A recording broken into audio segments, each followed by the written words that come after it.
దాంతోపాటు కేంద్ర బలగాలు పోతున్నాయి అంటున్నారు, రాష్ట్రంలో ఉన్నటువంటి పోలీసు ఇన్వాల్వ్మెంట్ కావాలన్నటువంటి చర్చ కూడా నడుస్తున్నది. దీన్ని ఎట్లా చూస్తారు? రాష్ట్రంలో మొన్నటి వరకు ఇన్వాల్వ్మెంట్ కానీ పోలీసు బలగాలు ఇప్పుడు ఇన్వాల్వ్మెంట్ అయ్యే అవకాశం కనిపిస్తుంది.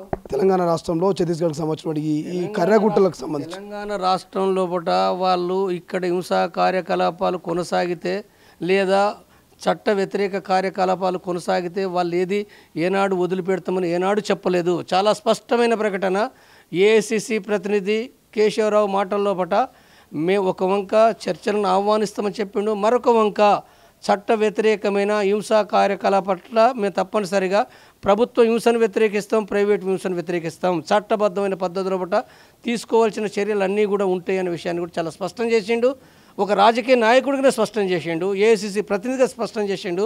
తర్వాత మరీ ముఖ్యంగా రేవంత్ రెడ్డి కూడా తన మాటల్లో కూడా స్పష్టం చేసింది ఏంటంటే ప్రభుత్వ వైఖరి ఉంటూనే పోలీసు బలగాలు చట్ట పరిధిలో చేయవలసిన పనులు వాళ్ళ డ్యూటీ వాళ్ళు చేస్తారు అనే విషయాన్ని కూడా స్పష్టం చేసిండు. కాబట్టి ఇక్కడ రాజకీయ ప్రకటనలు వేరే, తర్వాత వివిధ అంగాలు వివిధ కాన్స్టిట్యూషన్లు వ్యవస్థలు కొనసాగించే కార్యక్రమాలు వేరే. ఈ విషయాన్ని కూడా దృష్టిలో పెట్టుకోవాలి. కాబట్టి ఇవి ఏవైతున్నాయో ఇప్పుడు ఒకవేళ ఇంకా వాళ్ళు చేస్తే స్పష్టంగా వాళ్ళు ప్రకటించాలి. ఒక ప్రభుత్వం ముఖ్యమంత్రిగా తను ప్రకటించడం ద్వారా లేదా డీజీపీ ప్రకటించడం ద్వారా ఆ నమ్మకం అనేది నిజంగా అది నమ్మకం కూడా ఉంటుందా లేదా కూడా నేను చెప్పలేను.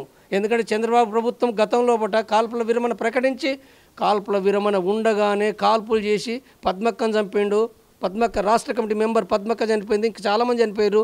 నా పైన నేను స్టేట్ సెక్రటరీ కేంద్ర కమిటీ మెంబర్గా ఉన్నప్పుడు నా పైన కాల్పులు జరిగినాయి, అనేక ఉదాహరణలు ఉన్నాయి. కాబట్టి వాళ్ళు తప్పనిసరిగా ఈ విషయం మరింత కూడా ఏంటంటే అది బహిరంగంగా వాళ్ళు చెప్పేంత వరకు వాళ్ళ అప్రమత్తత వాళ్ళు కొనసాగిస్తారని నేను అనుకుంటున్నా. సార్ ఫైనల్గా ఒక మాట, అంటే చాలామంది మిమ్మల్ని ప్రశ్నలు అడిగి ఉండొచ్చు మీడియా వాళ్ళు కూడా, చాలామంది హిడ్మా ఎక్కడ, కర్రెగుట్టలో నిజంగా 3000 మంది మావోయిస్టులు ఉన్నారా, ఉంటే ఈ నేలపాలు వాళ్ళు ఎట్లా సస్టైన్ అయ్యారు, అసలు కర్రెగుట్టల వ్యవస్థ ఏంది అనేటువంటి కొన్ని ప్రశ్నలు అడుగుతూ ఉన్నారు. ఇంకా ప్రశ్నలు కంటిన్యూ అవుతున్నాయి. సో ఇటువంటి ప్రశ్నలకు మీరు ఏం సమాధానం చెప్తారు సార్? నిజంగా హిడ్మా ఉన్నాడా, తప్పించుకున్నాడా, లేకపోతే ఏం జరుగుతుందనే ప్రశ్నలకు మీరు ఏం సమాధానం చెప్తారు? ఇప్పుడు మొదటగా ఇడుమా అనేది ఏందో ఒక మొత్తం భారతదేశం లోపల ఒక మీడియా పాయింట్, మీడియా కేంద్రం.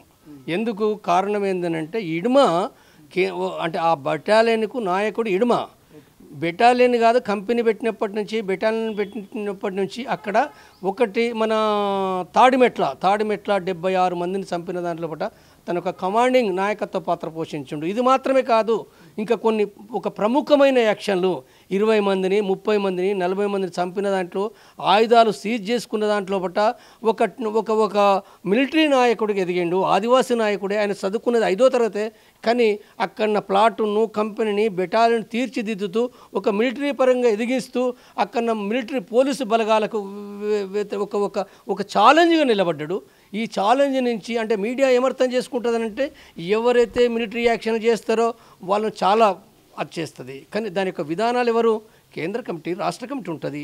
కాబట్టి ఆ కేంద్ర కమిటీ రాష్ట్ర కమిటీకి సంబంధించి ఏమీ గుర్తించకుండా టోటల్ పార్టీకి ఇడుమా నాయకుడిగా చర్చించబడుతుంది. అంటే ఇడుమాను చంపితే నిర్మూలించబడుతుంది అన్న దాంతో అదొక ప్రచారం చేస్తున్నారు. లేదా ఇడుమా కూడా రకరకాలుగా హీరోగా చేస్తారు, విలన్గా చేస్తారు. హీరోగా నిలబెట్టేది మీడియానే, విలన్గా నిలబెట్టేది మీడియానే. ప్రతిరోజు ప్రతి గంట ఈ మీడియా ఛానల్స్ ఇడిమా దొరికిండని, ఇడిమా చనిపోయిండని, ఇడిమా పారిపోయిండని, ఇడిమా ఎవరికి దొరకడని, ఇడిమా మరో కాడ ఉన్నాడని చెప్పి నిత్యము ఆ శీర్షికలు పెడుతూ ప్రచారం చేస్తున్నారు. కానీ చరిత్ర ఆ రకంగా లేదు, ఉండదు. వాళ్ళు ఇడుమాను కూడా ఏంటంటే ఆ పార్టీ రక్షించుకుంటుంది. ఎక్కడ ఉండాలనో అంటే ఇడుమా పైన చాలా కాన్సన్ట్రేషన్ ఉంది. కాబట్టి ఇడుమాను రక్షించుకోవడానికి ఆ పార్టీ సరైన విధానాలు అవలంబిస్తుంది. ఇడుమా కూడా సరైన విధానాలతోటే ఉంటాడు. అసలు నేను నమ్మను కూడా, కరిగుట్టలే ఉన్నాడు, అక్కడే ఉన్నాడని కూడా నేను నమ్మను. ఆయన ఎక్కడున్నాడు ఏంటో నాకు ఏమీ తెలియదు. ప్రపంచంలో ఏ మూల ఏ క్షణం ఏం జరుగుతుందో వేగంగా తెలుసుకోవడానికి తొలి వెలుగు వాట్సాప్ ఛానల్ని ఫాలో చేయండి.